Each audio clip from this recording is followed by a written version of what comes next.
കർത്താവ് നിങ്ങളോടുകൂടെ. അങ്ങേ ആത്മാവോടുകൂടെ. ലൂക്കായുടെ വിശുദ്ധ സുവിശേഷത്തിൽ നിന്നുള്ള വായന. കർത്താവേ, അങ്ങേക്ക് മഹത്വം. അധ്യായം 9, 28 മുതൽ 36 വരെയുള്ള തിരുവചനങ്ങൾ. അക്കാലത്ത് യേശു പത്രോസ്, യോഹന്നാൻ, യാക്കോബ് എന്നിവരെ കൂട്ടിക്കൊണ്ട് പ്രാർത്ഥിക്കാൻ മലയിലേക്ക് കയറിപ്പോയി.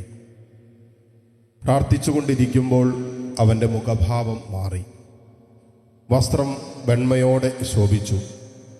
അപ്പോൾ 2 പേർ, മോശയും ഏലിയായും, അവനോട് സംസാരിച്ചു കൊണ്ടിരുന്നു. അവർ മഹത്വത്തോടെ കാണപ്പെട്ടു. അടുത്തു തന്നെ ജെറുസലേമിൽ പൂർത്തിയാകേണ്ട അവൻ്റെ കടന്നുപോകലിനെക്കുറിച്ചാണ് അവർ സംസാരിച്ചത്. നിദ്രാവിവശരായിരുന്നിട്ടും പത്രോസും കൂടെയുള്ളവരും ഉണർന്നിരുന്നു. അവർ അവൻ്റെ മഹത്വം ദർശിച്ചു. അവനോടുകൂടെ ഇരുന്നവരെയും നിന്ന ഇരുവരെയും കണ്ടു.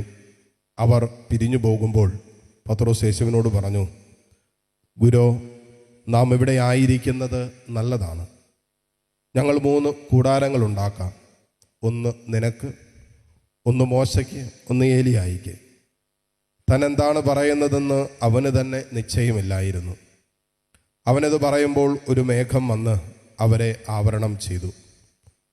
അവർ മേഘത്തിനുള്ളിലായിരുന്നപ്പോൾ ശിഷ്യന്മാർ ഭയപ്പെട്ടു.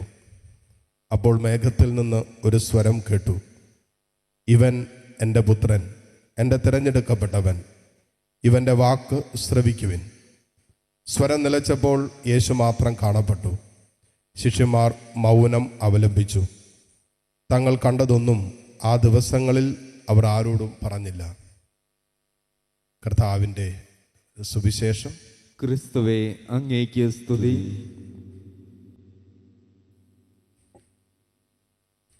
മിശിഹായിൽ ഏറ്റവും സ്നേഹമുള്ള മാതാപിതാക്കളെ, സഹോദരി സഹോദരങ്ങളെ, ഈശോയുടെ രൂപാന്തരണ തിരുനാൾ ആഘോഷിക്കുമ്പോൾ നിശ്ചയമായിട്ടും ഈ വായന നമ്മളെ ഓർമ്മപ്പെടുത്തുന്ന ചില കാര്യങ്ങളുണ്ട്.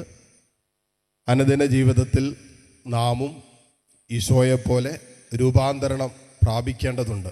വചനത്തിലും കർത്താവിൻ്റെ സ്നേഹത്തിലും അവനോടുള്ള ബന്ധത്തിൽ വിശുദ്ധിയിലും കർത്താവിൻ്റെ കരുണയിലൊക്കെ അനുദിനം രൂപാന്തരണം പ്രാപിക്കേണ്ടവരാണ് നാം എന്നുള്ള വലിയൊരു വിളിയും ഉത്തരവാദിത്വ ദൗത്യമാണ് ഇന്നത്തെ തിരുനാൾ നമ്മൾ ഓർമ്മപ്പെടുത്തുക. ഇന്നത്തെ വായനയിലൂടെ കടന്നു പോകുമ്പോൾ 1-2 കാര്യങ്ങൾ നമ്മൾ ശ്രദ്ധിക്കുന്ന നല്ലതാണ്. എവിടെ വെച്ചാണ് ഈശോ രൂപാന്തരണം പ്രാപിച്ചത്?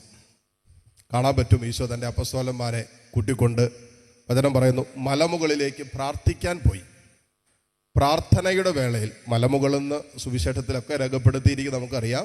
ഒരു ഉയർന്ന സ്ഥലം, പ്രത്യേകിച്ച് ലോകത്തിൽ നിന്നൊക്കെ മാറി ഒരു ദൈവാനുഭവം കാക്ഷിക്കുന്ന, ആഗ്രഹിക്കുന്നൊരിടം.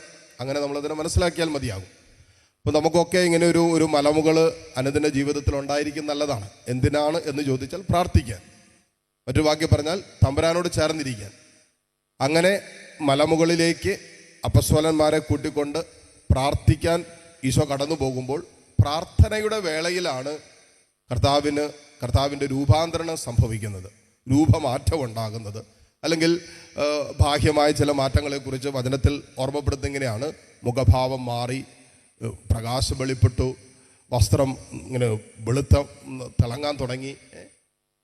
ബാഹ്യമായ കുറേ രൂപമാറ്റങ്ങൾ ഉണ്ടാകുന്നു എന്നതിനേക്കാൾ അപ്പുറമായി, അതിനേക്കാൾ ഉപരിയായി സംഭവിക്കുന്ന ചില കാര്യങ്ങളുണ്ട്. അത് നമ്മൾ വചനത്തിലൂടെ അല്പം കൂടി ശ്രദ്ധിച്ച് വായിച്ചു പോകുമ്പോഴാണ് നമുക്ക് മനസ്സിലാക്കാൻ പറ്റുന്നത്. അതിനകത്ത് ഏറ്റവും പ്രധാനപ്പെട്ടത് നമുക്കറിയാം, ഒരു ശാരീരികമായ മാറ്റത്തേക്കാൾ അപ്പുറമായിട്ട് സ്വർഗത്തിൻ്റെ, ദൈവത്തിൻ്റെ മഹത്വം അവിടെ വെളിപ്പെടുന്നുണ്ട്. നമുക്ക് അനുദിന ജീവിതത്തിൽ ഈ ദൈവമഹത്വം വെളിപ്പെടുമ്പോഴാണ് നമുക്ക് അനുദിന ജീവിതത്തിൻ്റെ അനുഭവങ്ങളെ ഈ ദൈവമഹത്വം വെളിപ്പെടുത്തുന്ന അനുഭവങ്ങളാക്കി മാറ്റാൻ പറ്റുള്ളൂ.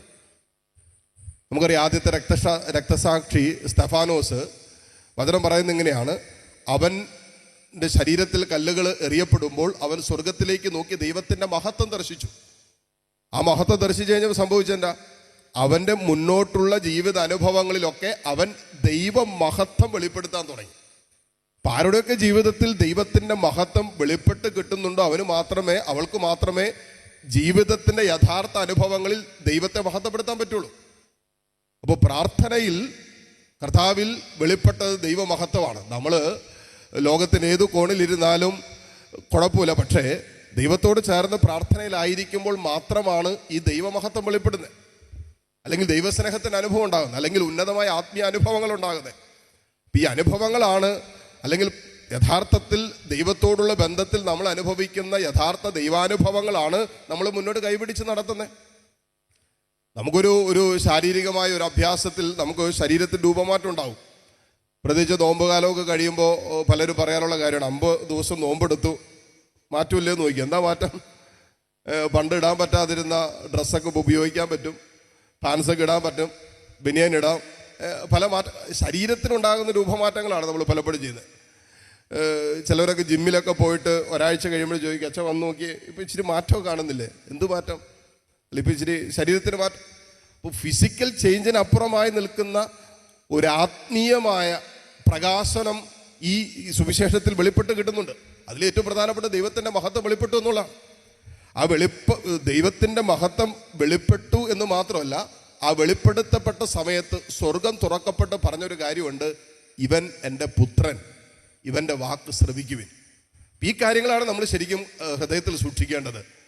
അവിടെ ദൈവമകനെന്നുള്ള യേശുവിനെ കുറിച്ചുള്ള ഏറ്റവും ഉന്നതമായ ജ്ഞാനം പിതാവായ ദൈവം വെളിപ്പെടുത്തി കൊടുക്കുന്നുണ്ട്. ഈ രൂപാന്തരണത്തിൽ സംഭവിച്ച കാര്യങ്ങളാണ്. യേശുക്രിസ്തുവിൽ ദൈവത്തിൻ്റെ മഹത്വം വെളിപ്പെടുന്നു. അവൻ തൻ്റെ പ്രിയപുത്രനാണെന്ന് പിതാവ് അംഗീകരിക്കുന്നു. മൂന്നാമത് നമ്മൾ കാണുകയാണ്, ഏലിയായും മോശയായോട് സംസാരിച്ചുകൊണ്ടിരുന്നത്. എന്താണ് സംസാര വിഷയം? ജെറുസലേമിൽ തനിക്ക് സംഭവിക്കേണ്ട കാര്യങ്ങൾ എന്താണ്? കുരിശുമരണത്തിലൂടെ പൂർത്തീകരിക്കപ്പെടേണ്ട രക്ഷാകര പദ്ധതി എന്ന് പറഞ്ഞാൽ കുരിശിന്റെ മഹത്വവും അവിടെ വെളിപ്പെടുത്തപ്പെടുന്നുണ്ട്, സഹനത്തിന്റെ മഹത്വം വെളിപ്പെടുത്തപ്പെടുന്നുണ്ട്. അപ്പോൾ രൂപാന്തരണ മലയിൽ യഥാർത്ഥത്തിൽ യേശുക്രിസ്തുവിലൂടെ പൂർത്തീകരിക്കപ്പെടേണ്ട, സഹനത്തിൽ കുരിശിൽ പൂർത്തീകരിക്കപ്പെടേണ്ട ദൈവത്തിന്റെ ഏറ്റവും ഉന്നതമായ മഹത്വത്തെക്കുറിച്ച് പോലും അവിടെ പരാമർശിക്കുന്നുണ്ട്. അനുദിന ജീവിതത്തിൽ നിശ്ചയമായിട്ട് നമ്മൾ കടന്നു പോകുന്ന എല്ലാ ജീവിതാനുഭവങ്ങളിലും സ്വർഗം ആഗ്രഹിക്കുന്നുണ്ട് ഈ രൂപാന്തരങ്ങൾ സംഭവിക്കണം. ഒരു ദിവസമോ ഏതാനും ദിവസങ്ങളല്ല, എല്ലാ ദിവസവും രൂപാന്തരണത്തിലൂടെ കടന്നു പോകേണ്ടവരാണ് നമ്മൾ. എങ്ങനെ? പ്രാർത്ഥനയിലും ദൈവവചന വായനയിലും കൗദാശിക ജീവിതത്തിലൊക്കെ ഈശോയോട് ചേർന്നിരിക്കുമ്പോൾ മാത്രമാണ് ഈ അനുഭവം നമുക്ക് സ്വന്തമാക്കാൻ പറ്റുന്നത്. ഈ അനുഭവം സ്വന്തമാക്കുമ്പോൾ യഥാർത്ഥത്തിൽ സംഭവിക്കുന്ന എന്താണ്? വചനം പറയുന്ന പോലെ ദൈവത്തിൻ്റെ മഹത്വം നമ്മൾ കാണാൻ തുടങ്ങും, നമ്മളിൽ വെളിപ്പെടാൻ തുടങ്ങും, നമ്മുടെ ജീവിത അനുഭവങ്ങളെ നമ്മൾ വെളിപ്പെടുത്താൻ തുടങ്ങും. 2, ദൈവമകനെന്നുള്ള മകളെന്നുള്ള പദവിക്കനുസരിച്ച് ജീവിക്കാൻ തുടങ്ങും. 3, സഹനങ്ങൾ രക്ഷാകരമാക്കുന്നത് എങ്ങനെയെന്ന് ഒരു യഥാർത്ഥ ക്രിസ്ത്യാനി മനസ്സിലാക്കുകയും യേശുക്രിസ്തു പൂർത്തീകരിച്ച ആ രക്ഷാകര ദൗത്യത്തിൻ്റെ അർത്ഥമെന്ന് നമുക്ക് വെളിപ്പെട്ട് കിട്ടുകയും ചെയ്യും. ഇതാണ് യഥാർത്ഥത്തിൽ രൂപാന്തരണത്തിൽ സംഭവിച്ചത്. അതുകൊണ്ട് അനുദിന ജീവിതത്തിൽ ഈ അനുഭവത്തിലൂടെ കടന്നു പോകാൻ ആഗ്രഹിക്കുകയും പ്രാർത്ഥിക്കുകയും നമുക്ക് ചെയ്യാം. പരിശുദ്ധാത്മാവ് നമ്മെ അതിന് സഹായിക്കട്ടെ. ഈ വിശുദ്ധ കുർബാനയിൽ സംഭവിക്കുന്ന ഏറ്റവും പരമോന്നതമായ പരിശുദ്ധമായ രൂപാന്തരണമാണ് അപ്പവും വീഞ്ഞും ഈശോയുടെ ശരീരവും രക്തവുമായിട്ട് മാറുന്നത്. ഈ അത്ഭുതം നമ്മുടെ ജീവിതത്തിലും കുടുംബങ്ങളിലൊക്കെ സംഭവിക്കാൻ നമുക്ക് വിശുദ്ധ കുർബാനയിലൂടെ ആഗ്രഹിക്കുകയും പ്രാർത്ഥിക്കുകയും ചെയ്യാം. പരിശുദ്ധാത്മാവ് നമ്മെ അതിന് സഹായിക്കട്ടെ. ആമേൻ.